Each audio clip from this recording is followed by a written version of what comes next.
안녕하십니까 여러분. 양안시 기능학 담당 교수 김영수입니다. 지금부터 양안시 기능학 11주차 2차 수업 내용에 들어갈 텐데요. 본격적인 수업 내용에 들어가기 전에 항상 그렇듯 지난 시간에 했던 내용을 간략하게 정리해보고 넘어가도록 하겠습니다.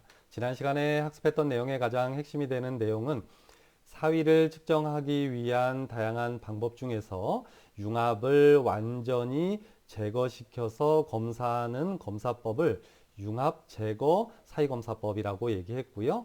또한 융합 제거를 완벽하게 하지 않는 부분적으로만 융합을 제거한 상태에서 사유량을 측정할 수 있는데 그러한 방법을 부분 융합 제거 사위검사라고 했고, 그 중에서 지난 시간에 가장 핵심을 두어서 중점적으로 학습한 내용은 융합 제거 아니 검사법 중에 하나인 퐁그라페법에 대해서 집중적으로 학습했습니다.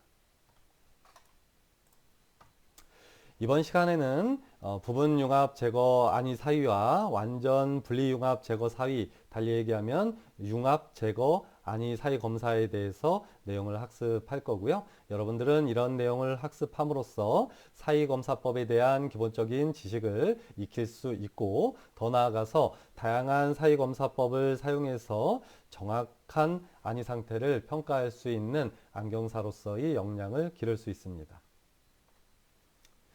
자, 그럼 지난 시간에 이어서 두 번째 분리사이 측정법인 마독스 로드 검사법에 대해서 한번 설명을 해볼까 하는데요. 자, 이 마독스 로드 검사법은 그러면 퐁그라페 검사법과는 어떤 차이가 있는지 한번 집중적으로 한번 살펴보죠. 자, 1번. 복시의 원리를 이용하는 것은 퐁그라페법과 동일합니다. 퐁그라페법에서는 왼쪽 눈에 베이스 업 프리즘을 이용해서 두 눈을 분리시킨 상태에서, 즉 수직 방향으로 복시를 유발시켜서 검사하는 검사법이 되겠고요. 마독스 로드도 마찬가지로 복시의 원리를 이용하지만 이때 복시를 발생시키는 것은 퐁그라페법에서 같이 수직 프리즘이 아니라 마독스 로드라고 하는 특수한 형태의 렌즈를 이용해서 검사를 하게 됩니다. 마독스 로드는 여러분들 다 알고 있잖아요. 그죠? 그래서 마독스 로드는 일반적으로 다양한 색깔이 있는데요. 붉은색 마독스 로드를 가장 대표적으로 많이 사용하게 하고요. 그 다음에 한쪽 눈에는 뒤쪽에서 그림을 통해서 설명할 거니까요. 여기선 대략적인 내용만 일단 대략적으로 한번 말씀드려 볼게요.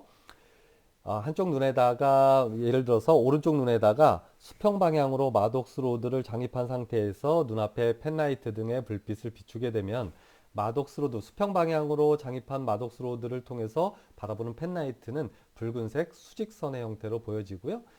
왼쪽 눈에 마독스 로드를 장입하지 않은 상태로 펜라이트를 보게 되면 그냥 펜라이트의 불빛, 흰색 불빛이 그냥 보여지게 되겠죠. 따라서 오른쪽 눈과 왼쪽 눈이 서로 다른 형태의 모양, 크기, 색깔로 만들어서 결국은 복시를 유발시켜서 사위량을 측정하는 검사법이다라고 이해하면 좋을 것 같고요. 뒤쪽에서 그림을 통해서 보면 조금 더 이해하기는 쉬울 겁니다. 자, 마독스 로드를 사용하는 눈에 측정 프리즘을 둔다라고 설명되어 있습니다. 뒤에서 다시 한번 설명하겠지만, 예를 들어서 오른쪽 눈에다가 수평 방향의 마독스 로드를 장입하게 되고요. 왼쪽 눈에다가 아무것도 장입하지 않은 상태에서 바라보게 되면 어떻게 될까요? 오른쪽 눈으로 보는, 눈앞에서 펜라이트를 비추게 되면요. 오른쪽 눈으로 바라보는 이미지는 수직선의 선조각, 빨간색 형태의 선 모양의 광선, 선조각이 보여질 거고요. 왼쪽 눈으로 보여지는 이미지는 이렇게 그냥 펜라이트 불빛이 보여지겠죠. 이때 이 사람이 정위 상태라면 지금과 같이 보여지는 것이 아니라 펜라이트 불빛과 수직 붉은색 선조각이 일치되어 있는 상태로 보여지니까 이런 상태는 정위니까요. 측정할 필요가 없을 거고요.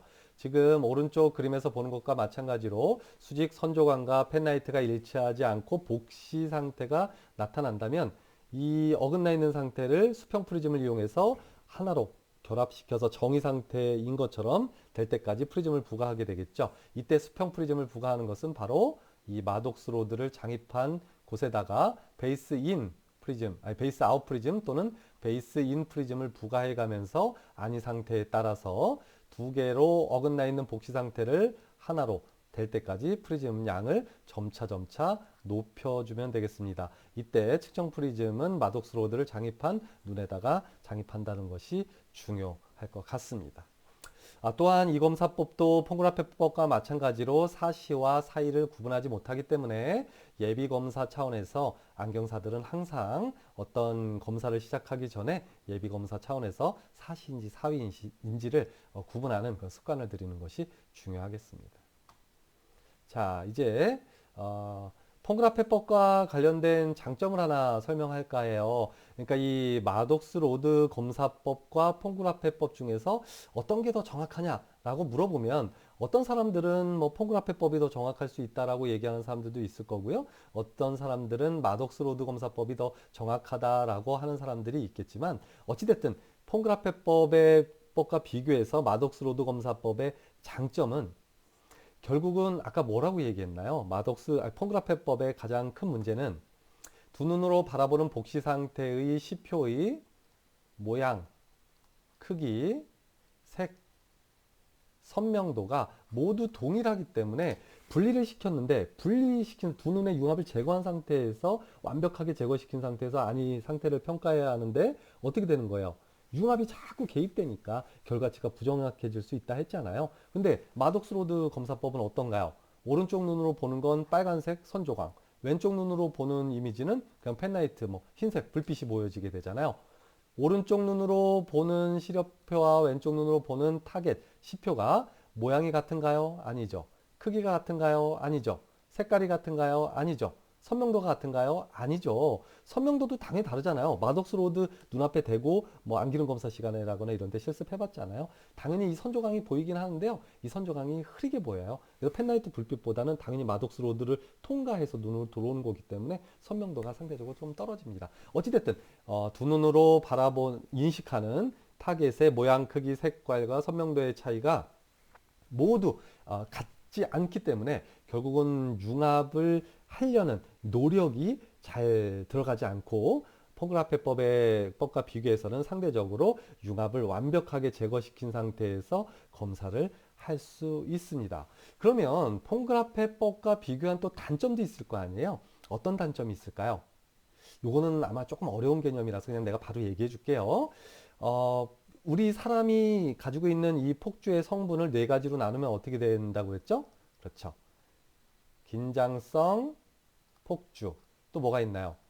조절성 폭주. 또 가장 중요한 융합성 폭주. 마지막으로 근접성 폭주. 이렇게 네 가지 폭주 성분이 있을 텐데요. 이러한 폭주 성분의 네 가지가 모두 작용하려고 하면 기본적으로 우리 눈의 그 체계 자체에서 조절 체계도 폭주와 연결되어 있는 조절 체계도 일정하게 유지시킨 상태에서 그러니까 조절성 폭주가 개입된 상태에서 이 네 가지 성분을 모두 측정해야 할 텐데요.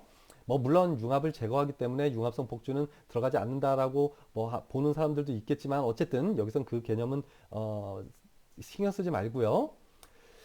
그러니까 결국은 이런 네 가지 폭주 성분이 모두 들어가려고 하면 문자 10표를 보여주었을 때는 조절이 정확하게 개입이 되고 이 조절성 폭주가 정상적으로 작용한 상태에서 아닌 상태를 평가하게 됩니다. 하지만 그 마독스 로드 검사법에서는 어떻게 돼요? 펜라이트를 비추죠. 그럼 펜라이트는 불빛이잖아요. 그러니까 불빛을 가지고 우리가 조절이라는 게 작용하는 원인은 뭐로 알고 있나요? 뭐라 그랬죠? 그렇죠. 조절이 개입되는 자극제는 블러, 흐림이라고 얘기했죠. 흐리기 때문에 결국은 조절이 작용하는 거라고 얘기했잖아요. 근데 펜라이트 불빛 같은 경우는 그래요. 불빛이 흐리다 선명하다 우리는 뭐 말로 그렇게 할 수 있지만 우리 뇌가 인식하는 불빛은요. 선명하고 흐리고 이런 개념이 없어요. 그냥 밝은 불빛이거든요. 따라서 조절이 정확하게 개입되지 못하기 때문에 이 조절성 폭주가 정확하게 작용하지 않은 상태에서 아닌 상태를 평가하기 때문에 결국은 폰그라페 검사법보다는 약간 이 폭주를 측정하는 그러니까 안위 상태를 측정하는 결과치에 조금 차이를 유발할 수 있다라고 보면 될 것 같아요. 오차를 유발할 수 있다라고 봐도 무방하고요. 그래서 마독스 로드 검사법도 사실 아주 그렇게 정확한 검사법은 아니에요. 왜 그럴까요? 정리하자면 이렇습니다. 불빛을 타겟으로 보여주기 때문에 조절이 제대로 작용하지 않은 상태에서 측정하기 때문에 결국은 사위 측정량의 오차를 증가시킬 수 있는 단점을 가지고 있다. 따라서 폰그라페법에 비해서는 이런 면에서는 좀 단점이라고 얘기할 수 있고요. 전체적인 사위검사법을 통틀어서도 마독스 로드 검사법은 사실 임상에서 그렇게 많이 쓰이진 않아요. 뒤쪽에서 수정된 토링턴법이라고 해서 마독스 로드를 사용하는 검사법이긴 하지만 이 마독스 로드 검사법이 가지고 있는 이 조절 체계를 정확하게 개입시키지 않아서 발생하는 오차를 해결하기 위한 시표를 하나 사용해서 검사하는 수정된 토링턴 검사법은 좀 달라요. 더 정확하게 측정할 수 있어요. 하지만 마독스 로드 검사법은 또 그러한 단점도 가지고 있다는 것을 알아두시기 바라고요. 자, 검사법을 한번 살펴보면 이렇습니다. 그러니까 마독스 로드를 수평 방향 180도 방향으로 장입시킨 상태에서 검사를 하게 되면 우리 눈이 인식되는 불빛은 어떻게 돼요? 지금 화면에서 보는 것과 마찬가지로 수직 방향 90도 방향의 선조각이 보이고요. 따라서 불빛과 90도 방향의 선조각을 어긋나 있는 것을 일치될 때까지의 수평 프리즘을 부과해서 아니 상태를 평가하는 수평 방향의 융합 제거 사위를 검사하게 됩니다. 또 반대로 이 마독스 로드를 90도 방향, 수직 방향으로 장입하게 되면 수평 방향의 불빛이 보여지게 되고요. 이때 펜라이트 불빛과 수평 방향의 선이 일치한다고 하면 수직 편의는 없는 거고요. 얘네가 펜라이트 불빛과 이 선조각이 어긋나 있다고 하면 수직 프리즘을 이용해서 일치시킬 때까지 부과한 프리즘량이 수직 방향의 편의 상태, 사위량의 측정이다라고 보면 될 것 같습니다. 그래서 마독스 로드를 검사할 때는 지금 이 그림이 조금 잘못되긴 했는데요. 이 탄젠트 자라고 하는 것을 사용해서 검사하는 것은 사실은 마독스 로드를 이용하는 제일 다섯 번째에서 설명할 거긴 한데요. 수정된 토링턴 검사법이고요. 여기서 내가 이 그림을 예제를 잘못 든 것 같아요. 그냥 이런 시표 없이 펜라이트로 불빛만 보여주는 상태에서 검사하는 것이 마독스 로드 검사법입니다. 어찌됐든 그렇게 이해를 해요. 지금 내가 그림을 좀 잘못 쓰긴 했어요. 그래서 만약에 정의 상태라면 이 수직 선조각과 불빛이 일치할 거고요. 외사시라면 오른쪽 눈에 마독스 로드를 부과한 상태에서 오른쪽 눈으로 보는 선조각이 어떻게 됐어요? 이 펜라이트 불빛보다 오른쪽 눈으로 보는 시표가 지금 왼쪽으로 가 있죠. 교차복시 상태잖아요. 그러니까 교차복시 상태가 나타나면 외사위, 또 내가 오른쪽 눈으로 바라보는 시표가 오른쪽에 보이고요. 왼쪽 눈으로 바라보는 펜라이트 불빛이 왼쪽에 보이고, 이런 것을 우리는 뭐라고 하죠? 그렇죠.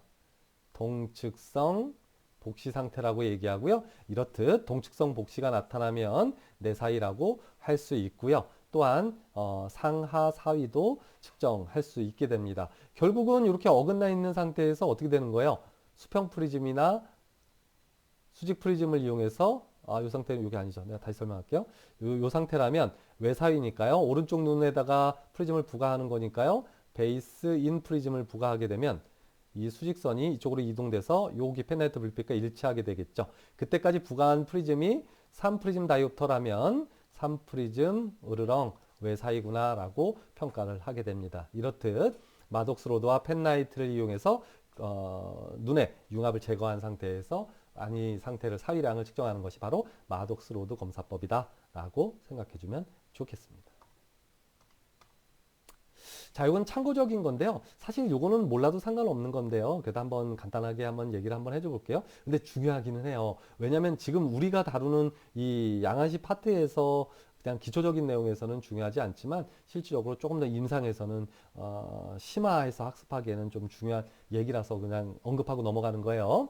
자, 이중 마독스 로드 검사법이라는 게 있어요. 좀 전에 얘기한 거는 사유량을 측정하기 위해서 한쪽 눈에만 마독스 로드를 장입하고 사유량을 측정하는 것이 마독스 로드 검사법이잖아요. 이제 더블 마독스 로드, 두 개의 마독스 로드, 그러니까 오른쪽과 왼쪽에 동시에 마독스 로드를 부과한 상태에서 검사하는 것을 이중 마독스 로드 검사법이라고 얘기하고요. 결론부터 얘기하면 회선 사위를 측정하기 위해서 사용하는 검사법이다라고 생각하면 좋을 것 같아요. 그러니까 우리 눈이 정면을 보고 있을 때는 눈이 이렇게 빙글빙글 훼손되지 않아야 하죠. 언제 눈이 훼손된다고 했죠? 눈이 훼손되는 기능을 가지고 있는 이유가 뭐라 그랬죠? 그렇죠. 우리가 고개를 옆으로 기울여도 대상 물체가 삐뚤게 보이지 않게 하기 위해서 내가 오른쪽으로 머리를 기울이면 두 눈은 어떻게 된다 그랬죠? 왼쪽 방향으로 훼손한다 그랬죠. 그렇죠. 이 얘기는 양은시 기능학 초반에 설명을 했잖아요. 이렇듯 얼굴을 기울인다거나 이런 자세에 따라서 눈이 훼손되어야 하는데 그런 것이 아니라 정면을 보고 있는데도 눈이 이렇게 훼손되어 있는 상태를 우리는 훼손사위라고 얘기하고요. 이때 이중 마독스 로드, 더블 마독스 로드를 이용해서 훼손사위를 측정하게 됩니다. 어떻게 하는지 간략하게 살펴보면 이렇습니다. 양쪽 눈에 수직 방향, 그러니까 90도 방향으로 마독스 로드를 장입하고요. 한쪽 눈에다가 베이스 다운 프리즘을 부과합니다. 이건 왜 그러냐면 만약에 양쪽에 마독스 로드를 부과하게 되면 어떻게 되겠어요? 두 개의 마독스 로드가 이렇게 겹쳐서 보여지게 되잖아요. 그러니까 이중 마독스 로드의 효과가 없는 거예요. 만약에 회선 사이가 있더라도 뭐 이렇게 나타나게 되겠죠. 그래서 정확하게 이게 측정하기가 좀 어려운 경우가 좀 있어요. 그래서 얘를 분리시키기 위한 겁니다. 하나는 위에 또 하나는 아래쪽에 이런 식으로 보여지게 해서 하기 위해서 수직 프리즘을 부과하는 거고요. 지금 왼쪽 그림에서와 마찬가지로 마독스 로드 90도 방향으로 마독스 로드를 넣었으니까 펜라이트를 비추면 어떻게 될까요? 수평 방향으로 이렇게 선조광이 보이겠죠? 이때 두 개가 나란하면 회선 사이가 없는 거고요. 얘가 이렇게 어긋나 있으면 회선 사이가 있는 것이다. 따라서 이렇게 어긋나 있으면 어떻게 하냐면 지금 오른쪽 그림에서 마찬가지로 90도 방향으로 있던 마독스 로드를 회전시키는 겁니다. 지금 여기 보면 얘가 한 좀 70도 정도에 위치하는 것 같아요. 회전시키게 되면 이렇게 어긋나 있던 시표가 동일하게 평행하게 맞춰집니다. 이때 90도에서 70도까지 지금 20도 회선됐네요. 그러면 20도 회선 사위가 있다라고 평가하게 되는 것입니다. 자, 그래서 다시 정리하면 이렇습니다. 정의 상태라면 양쪽에다가 90도 방향의 마독스 로드를 두 개 장입하는 더블 마독스 로드 검사법이 되고요. 한쪽 눈에다가 또 베이스 다운 프리즘을 부과해서 수직 방향으로 분리시켜서 검사를 한다. 자, 첫 번째와 같이 두 개의 보이는 선조광이 나란하면 정의 상태. 그리고 지금 화면에서 보는 것 같은 상태에서 이게 아래쪽 시표가 이렇게 그러니까 이렇게 지금 환자가 봤을 때 반시계 방향으로 훼손됐다고 하면 외선 사이다라고 판단하는 거고요. 또 아래쪽 그림과 같이 시계 방향으로 훼손됐으면 내선 사이가 있다라고 평가를 하게 됩니다. 자, 외선 사이가 있을 때 이렇게 회전시키는 거죠. 마독스 로드를 회전시키게 되면 나란하게 위치하게 되는 거고요. 또 내외선 사이가 있을 때도 마독스 로드를 회전시키게 되면 지금 화면에서 보는 것과 마찬가지로 또 이렇게 평행하게 되겠죠. 그래서 결국은 내외선 사이, 외외선 사이와 같은 회선 사이가 있는지 없는지를 평가하기 위한 검사법이 이중 마독스 로드 검사법이다라고 생각하면 좋겠습니다. 뭐 기록은 이렇게 해요. 이렇게 DMR은 더블 마독스 로드 영어 있잖아요. 이거 DMR 이걸 줄인 거예요. 그래서 더블 마독스 로드로 검사했을 때 15도 익사이클로포리아라고 얘기하면 얘가 외회선 사위가 됩니다. 그냥 이거 한글로 써도 돼요. 그냥 임상에서 그냥 뭐 DMR 이렇게 쓰고요. 15도 뭐 외회선 사위 이렇게 기록해도 됩니다. 근데 뭐 영어로 기록한다면 이렇다는 얘기예요. 그래서 익소사이클로포리아라고 얘기하고요. 또 내외선 사이는 인사이클로포리아라고 얘기하면 내외선 사이가 됩니다. 또한 주의사항이 있는데요.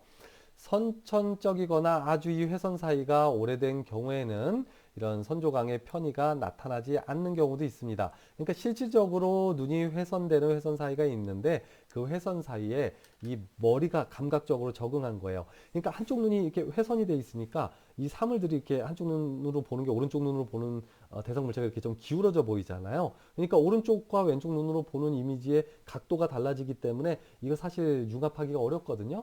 그래서 이런 기울어져 있는 상태를 적응해서 얘를 똑바로 있는 것처럼 머리가 재구성해서 인식을 하게 됩니다. 그런 경우에는 이런 선조광의 편의가 나타나지 않는 경우도 있어요. 이것도 참고적으로 알아두시기 바라고요. 또한 이상망막 대응이 있다거나 심한 억제가 있으면 사실 뭐 검사하지 말 것이라기보다는 사실 이게 검사가 하기가 거의 잘 안 됩니다. 이건 참고적으로 알아두었으면 좋겠습니다. 어찌됐든 여기서 이중마독스 로드 검사에서는 중요한 게 이런 디테일한 내용보다는 회선 사위를 검사할 수 있는 검사법이 무엇이냐라고 물어보면 이중 마독스 로드 검사법 또는 더블 마독스 로드 테스트라고 얘기를 해줄 수 있어야 하는 것이 가장 중요하겠습니다. 자, 이번에는 세 번째 융합 제거 사이 측정법에 대해서 살펴볼 텐데요. 쇼버 테스트라는 검사입니다. 그러면 얘는 어떻게 해서 두 눈을 분리시킨 상태에서 사위를 측정하는 분리 사위 측정법이냐 한번 살펴보면 이렇습니다. 오른쪽 눈에는 적색 필터를 장입하고요. 왼쪽 눈에는 녹색 필터를 장입한 상태에서 화면에서 보는 것과 마찬가지로 검은색 배경에 빨간색 십자표와 녹색 동그라미가 있는 시표를 보여줍니다. 이때 빨간색 필터를 통해서는 오른쪽 눈으로는 빨간색 시표밖에 볼 수가 없고요. 왼쪽 눈으로는요, 초록색 시표밖에 볼 수가 없어요. 결국은 오른쪽 눈과 왼쪽 눈으로 보는 이미지를 분리시켜서 융합을 제거시키는 거죠. 뭘 이용해서? 그렇죠. 색 필터, 적색 필터와 녹색 필터 합쳐서 정녹 필터를 사용해서 두 눈의 융합을 제거한 상태에서 사이를 측정하는 검사법을 쇼버 테스트라고 얘기하고요. 지금 화면에서 첫 번째 보는 것과 마찬가지로 정의 상태라면 이 녹색 원의 정중앙에 십자 표시가 있게 될 거고요. 만약에 외사이라면 지금 이게 왜 외사입니까? 이가 오른쪽 눈으로 보는 게 빨간색이라고 그랬잖아요. 그죠? 그러면 오른쪽 눈으로 보는 시표가 지금 어디가 있어요? 정중앙을 기준으로 해서 왼쪽에 가 있죠. 그러니까 오른쪽 눈으로 보는 시표가 어떻게 된 거예요? 왼쪽으로 이동했으니까 난 오른쪽으로 보고 있는 건데 그게 왼쪽에 가 있다면 교차복시 상태잖아요. 따라서 외사이가 있다라고 판단을 하면 되고 이때 베이스 인 프리즘을 눈앞에 부과하는 거죠. 이렇듯 베이스 인 프리즘을 눈앞에 부과해서 이 빨간색 십자 표시를 정중앙에 오도록 이동시킬 때까지 프리즘을 양을 증가시켜서 예를 들어서 10프리즘 베이스 인을 부과했을 때 이 십자 표시가 정중앙에 왔으면 10프리즘 베이스 인을 부과했기 때문에 결국은 10프리즘 다이옵터 엑소포리아 즉 10프리즘 다이옵터에 외사이가 있다라고 판단하면 되고 또 반대의 경우에도 베이스 아웃 프리즘을 점차 증가시켜 가면서 십자 표시가 중간에 왔을 때까지의 부과한 프리즘 양을 가지고 안이 상태를 평가하게 됩니다. 하지만 이 정록 필터의 가장 큰 단점은 두 눈을 완벽하게 분리시키지 못한다는 단점이 있고요. 정록 필터를 사용하게 되더라도요. 이 뒤에 배경 검은색 부분 있잖아요. 이 부분은 두 눈으로 동시에 볼 수 있거든요. 이런데 그래서 결국은 어떻게 되는 거예요? 두 눈이 동시에 본다면 융합력이 개입이 된다는 얘기잖아요. 그죠? 결국은 이러한 그러니까 주변 부분이라거나 그러니까 두 눈으로 동시에 볼 수밖에 없는 그 주변 부분을 이용해서 융합력이 작용하기 때문에 결국은 얘도 오차로서 작용하게 되고 정확도는 조금 떨어진다라고 볼 수 있겠습니다. 자, 이번에는 네 번째 분리사이 검사법인 하웰 카드 사용법에 대해서 말씀드릴게요. 하웰 검사법이라고도 하는 이 분리사이 검사법은 특수한 시표를 사용합니다. 지금 화면에서 보는 것과 마찬가지로 이게 하웰 카드예요. 그래서 하웰 카드라는 것을 벽에다 붙여놓게 됩니다. 이렇게 생겼어요. 왼쪽은 파란색, 오른쪽은 노란색으로 표시 색깔이 칠해져 있고요. 그 안에 숫자가 이렇게 써 있어요. 왼쪽 파란색에는 2468 짝수가 써 있고요. 오른쪽에 노란색에는 홀수의 숫자가 써 있습니다. 그래서 이 파란색이 의미하는 건 외사이고요. 노란색이 의미하는 건 내사이를 의미해요. 그럼 무슨 얘기냐면 자, 화면에서 보세요. 검사법은 이래요. 화면 정면에다가 하웰 시표를 붙여놓은 상태에서 오른쪽 눈에 6프리즘 베이스 다운을 부과한다는 것이 핵심입니다. 만약에 오른쪽 눈에다가 6프리즘 베이스 다운이 아니라 6프리즘 업을 부과한다거나 또는 왼쪽 눈에 뭐 베이스 다운을 부과한다거나 이 검사 그 매뉴얼과 다르게 검사하면 이 내사이와 외사이 결과가 바뀌니까요. 반드시 이건 알아둬야 합니다. 그래서 6프리즘 베이스 다운을 오른쪽 눈에 부과한다는 걸 반드시 알아둘 필요가 있고요. 그럼 만약에 사이가 없는 사람은 어떻게 되느냐? 이렇게 일단 수직 프리즘에 의해서 분리가 되겠죠. 그래서 이렇게 두 개로 분리가 됐을 때 요 위에 화살표가 가리키는 곳에 당연히도 중앙 0이 위치하겠죠. 그래서 자, 지금 앞쪽에 이렇게 지금 그림이 위아래로 두 개 보이죠? 위쪽 화살표가 아래쪽 그 그림의 숫자 무엇을 가리키나요? 라고 물어봐서 0이요 라고 피검사자가 대답한다면 그 사람은 정의 상태가 되는 거고요. 지금 그림에서 아래쪽 그림에서 보는 것과 마찬가지로 위쪽 화살표가 가리키는 숫자가 4자라면 4자는 지금 파란색 쪽이잖아요. 그래서 보통 일반적으로 만약에 위에서 가리키는 그 화살표가 뭐 어디를 가리키냐고 물어봐서 이 사람이 4자라고 대답을 하더라도 색깔을 물어봐야 합니다. 그래서 파란색 쪽인가요? 노란색 쪽인가요? 먼저 물어보고요. 그 다음에 무엇을 가리키나요? 라고 물어보는 거예요. 그래서 이쪽 파란색 쪽에 숫자를 가리킨다고 하면 왜 사이가 있다라고 표현하면 되고요. 이 숫자가 바로 그 사람이 가지고 있는 편의양, 사위의 양이다라고 생각하면 돼요. 그래서 정말 간단하죠. 그래서 오른쪽 눈에다 유프리즘 베이스 다운만 부과한 다음에 화살표가 가리키는 숫자 색깔만 물어보면 금방 검사할 수 있잖아요. 그래서 아주 편하게 검사를 할 수 있습니다. 또 이런 경우도 있을 수 있을 것 같아요. 위에 그 화살표가 노란색을 가리키는데 이렇게 중간을 가리킬 때가 있겠죠. 그럼 이렇게 얘기하겠죠. 노란색 쪽에 3자와 5자 사이를 가리키고 있어요. 라고 얘기하면 뭐라고 얘기하면 될까요? 평가를 하면 될까요? 그렇죠. 중간이니까 사프리즘 이소포리아. 노란색 쪽은 네 사이를 가리킨다고 했잖아요. 그래서 사프리즘 네 사이가 있구나라고 평가를 하면 되겠습니다. 따라서 임상에서 하웰 카드를 이용하는 하웰 검사법이 흔하게 사용되는데요. 장점은 정말 편해요. 뭐 프리즘을 막 측정 프리즘을 부과한다거나 할 필요도 없고요. 그냥 앞에 시표 하나 붙여놓고요. 오른쪽 눈에다 프리즘 베이스 다운 프리즘 탁 장입하고요. 자, 앞에 보이는 그 화살표가, 위에 화살표가 숫자 몇을 가리키나요? 뭐 또는 색깔, 어느 쪽 색깔을 가리키나요? 라고 물어봐서 그냥 곧바로 평가를 할 수 있으니까 아주 간편해서 임상에서 자주 사용되기는 하지만 얘도 기본적으로 그 폰그라페법에서 얘기한 것과 마찬가지로 오른쪽 눈으로 보는 시표와 왼쪽 눈으로 보는 시표의 모양, 크기, 색깔, 선명도가 동일하기 때문에 결국은 융합력이 계속 개입되기 때문에 완벽한 융합 제거 사위를 측정할 수 없어서 사실 이것도 정확한 검사법은 아니다라고 생각하면 좋을 것 같아요. 하지만 정말 편해서 임상에서 많이 사용합니다. 자, 마지막입니다. 다섯 번째, 융합 제거 사이 검사법의 다섯 번째 가장 정확한 검사법이기 때문에 별표를 또 한 100만 개 정도 쳐주었으면 좋겠습니다. 이름이 조금 어려워요. 수정된 토링턴 검사법, 토링턴법 이렇게 얘기하고요. Modified 토링턴 메소드라고 얘기합니다. 이 modify라는 얘기는 뭐 일부 수정됐다는 얘기거든요. 얘는 뭘 수정했다고 내가 좀 전에 앞에서 얘기했는데요. 그렇죠. 마독스 로드 검사법을 약간 수정한 거예요. 그러니까 뭐냐면 마독스 로드 검사법은 두 눈으로 보는 마독스 로드를 이용하고 펜라이트를 이용해서 두 눈으로 보는 그 시표의 색깔, 모양, 크기, 또 선명도를 다 다르게 만들어서 그러니까 융합력을 완전히 제거시켜서 융합 제거 사위를 정확하게 측정할 수 있다라고 얘기했잖아요. 근데 단점이 있다 그랬잖아요. 펜라이트만 번쩍번쩍번쩍 비추게 되면 어떻게 된다고 했죠? 그렇죠. 조절을 제대로 개입되지 않은 상태에서 측정되기 때문에 조절성 폭주의 그 영향 이런 것들을 제대로 측정할 수 없고요. 더 나아가서 이 조절이 제대로 개입되지 않으면 사실 이 안위 상태를 정확하게 측정하기가 좀 어렵습니다. 따라서 이 시력표를 보면 좀 특수한 시력표를 이용한다고 했잖아요. 여기 아래쪽 보세요. 중간에다가는 펜라이트 불빛이 보여지게 하고요. 주변 부분에 이렇게 숫자나 문자 같은 게 써 있잖아요. 따라서 이 검사를 받는 사람은 마독스 로드 검사법하고 기본적으로 검사법은 다 동일하지만 어떻게 돼요?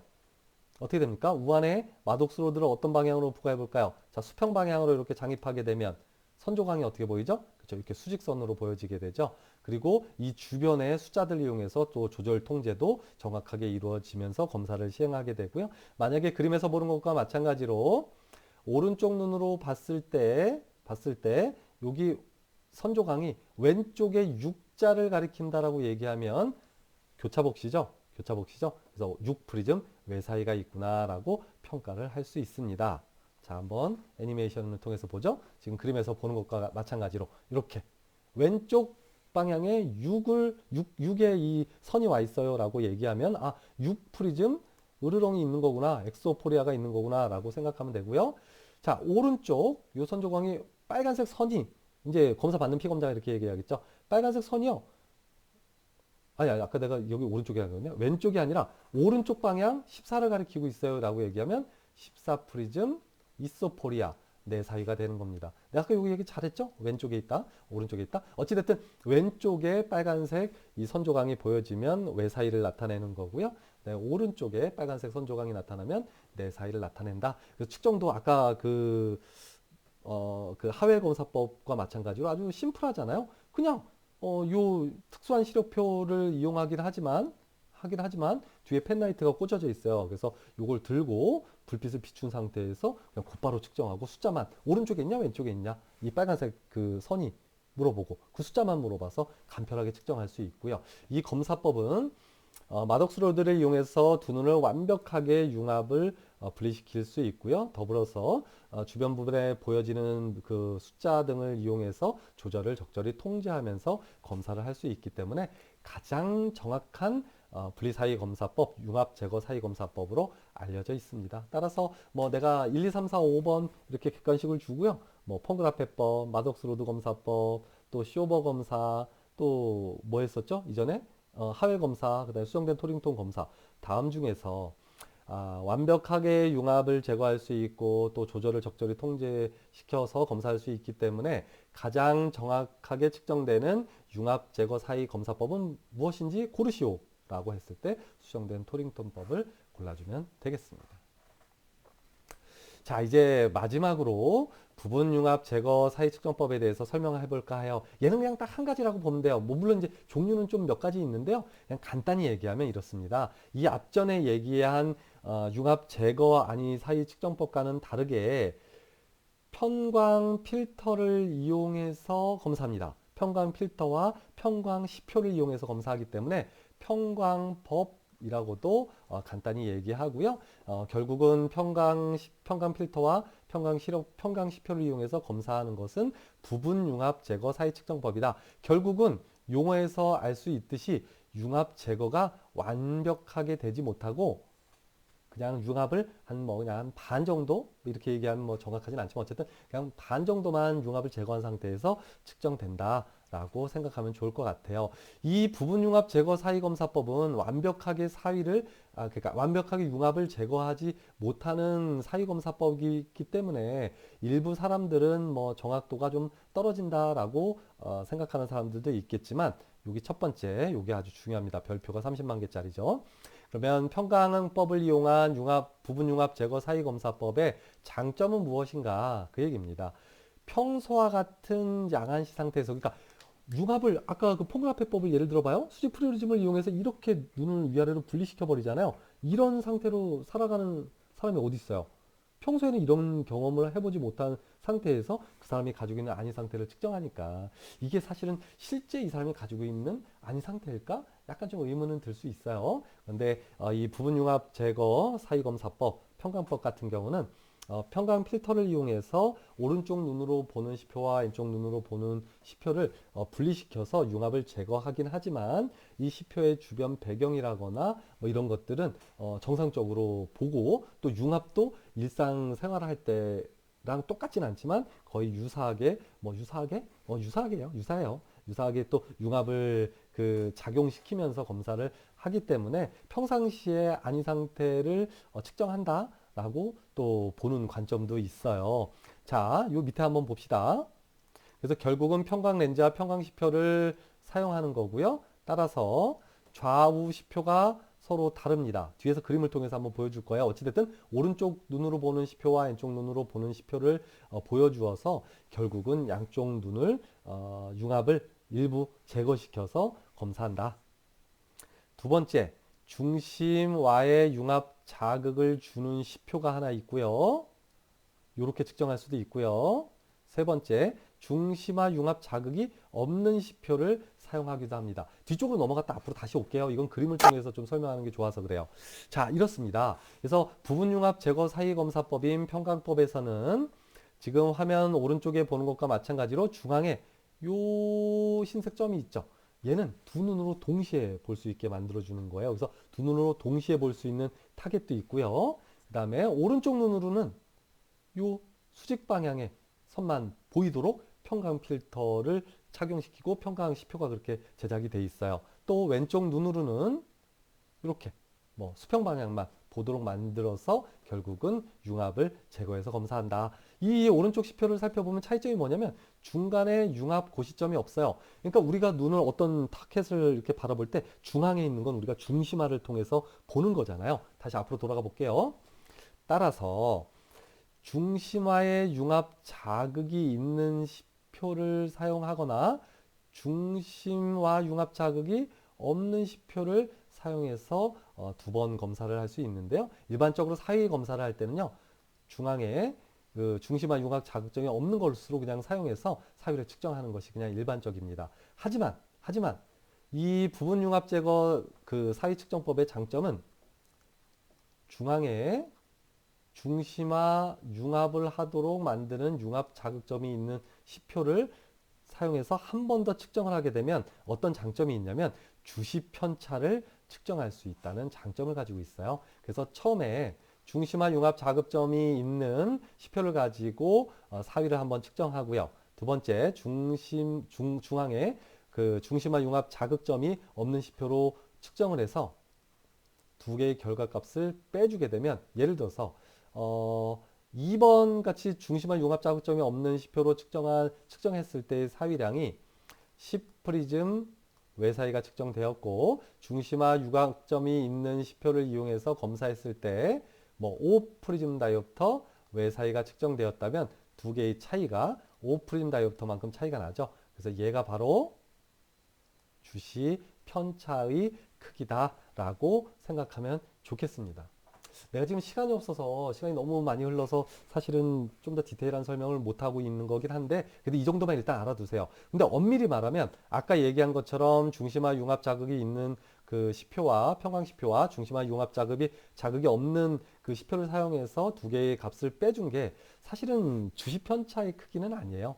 얘는 뭐냐면 뒤에서 다음 주 12주차에 주시 편차에 대한 설명을 자세히 하겠지만 주시 편차는 프리즘 다이옵터 단위로 측정되지 않고요. 엄청 작기 때문에 분각 단위로 측정되거든요. 그러니까 주시 편차는 1분각, 2분각 뭐 이렇게 1분각 주시 편차, 2분각 주시 편차, 3분각 주시 편차 이렇게 측정되는데 이게 프리즘 다이옵터로 측정될 수가 없어요. 그래서 정확하게 얘기하면 두 개를 빼준 것은 사실은 연합 사위량이 됩니다. 이 연합 사위라는 것은 뭐냐면 주시 편차를 0으로 만들 수 있는 그 프리즘 양을 얘기하거든요. 근데 이 얘기까지 하면 너무 좀 어렵잖아요. 그래서 그냥 얘기 넘어갑시다. 그냥 이렇게만 그냥 이해하세요. 일단 정확한 건 아니지만 그래서 요 정도만 일단 이해하고 넘어가세요. 근데 이건 정말 중요합니다. 자주 물어봐요. 나도 몇 번 물어볼 거고요. 뭐 안경석 국가시험이라거나 이런 데서도 많이 물어보거든요. 그래서 여러분들께 내가 이런 예시를 들어줄 수 있어요. 부분융합 제거 사위를 측정하는데 평광법을 사용한다. 그래서 오른쪽 눈과 왼쪽 눈에 평광 필터를 장입한 상태에서 중앙에 융합고 시점이 있는 주시점이 있는 시표와 중앙에 중심화 융합점이 없는 시표를 이용해서 뭐 측정했더니 뭐가 나왔다. 이때 주시 편차의 크기는 얼마인가 물어보면 두 개 빼주면 돼요. 그렇게 생각해 주면 될 것 같아요. 자, 넘어가 봅시다. 어찌됐든지 간에 조금 더 측정 방법을 자세히 살펴보면 아까도 얘기한 것처럼 기본적으로는 중심화 융합 고시점이 없는 시표를 이용해서 사위량을 측정해 주면 돼요. 주시 편차의 양을 알고 싶을 때만 중심화 융합 고시점이 있는 것을 사용해서 두 결과를 빼주면 되겠습니다. 중요한 건 뭐냐면 이 내용이에요. 측정을 어떻게 하는지. 포르터에서 양쪽 눈에 이 P자가 오도록 렌즈를 장입해요. 무슨 렌즈를? 그렇죠. 보조 렌즈. 보조 렌즈에 뭘 장입하는 겁니까? 그렇죠.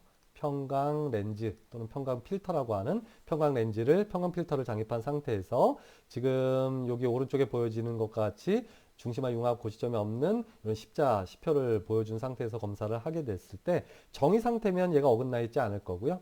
외사위 상태면 이 수직선이 이렇게 중앙에서 왼쪽으로 갈 거고요. 그래서 이 수직선의 위치를 물어보는 겁니다. 그래서 수직선이 이렇게 십자 표시로 보이나요? 라고 물어봤을 때 십자 표시로 보여요 라고 얘기하면 끝. 그런데 예를 들어서 수직선이 뭐 오른쪽으로 가 있어요 라고 얘기하면 이 사람은 내 사위가 있구나. 왼쪽으로 이동됐다면 외사위가 있구나 라고 알 수 있고 이때 수평 프리즘을 부과해서 요거를 정확하게 십자 표시로 만들 때까지 부과한 프리즘량이 10프리즘이라면 그 양만큼이 편의량이 되겠습니다.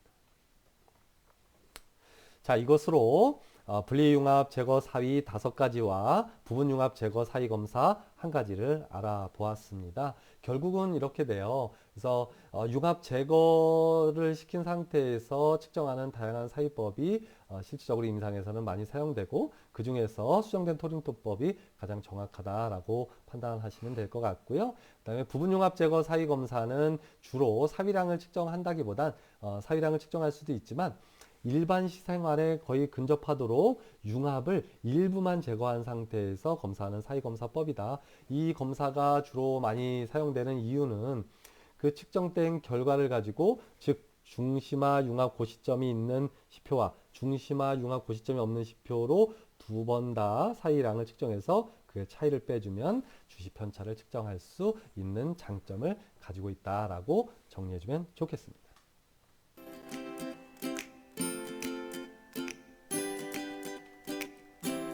네, 이것으로 11주차 1차 시와 2차 시 수업을 모두 마무리 짓도록 하겠습니다. 이번 11주에는 사위량을 측정하는 방법에 대해서 알아보았고요.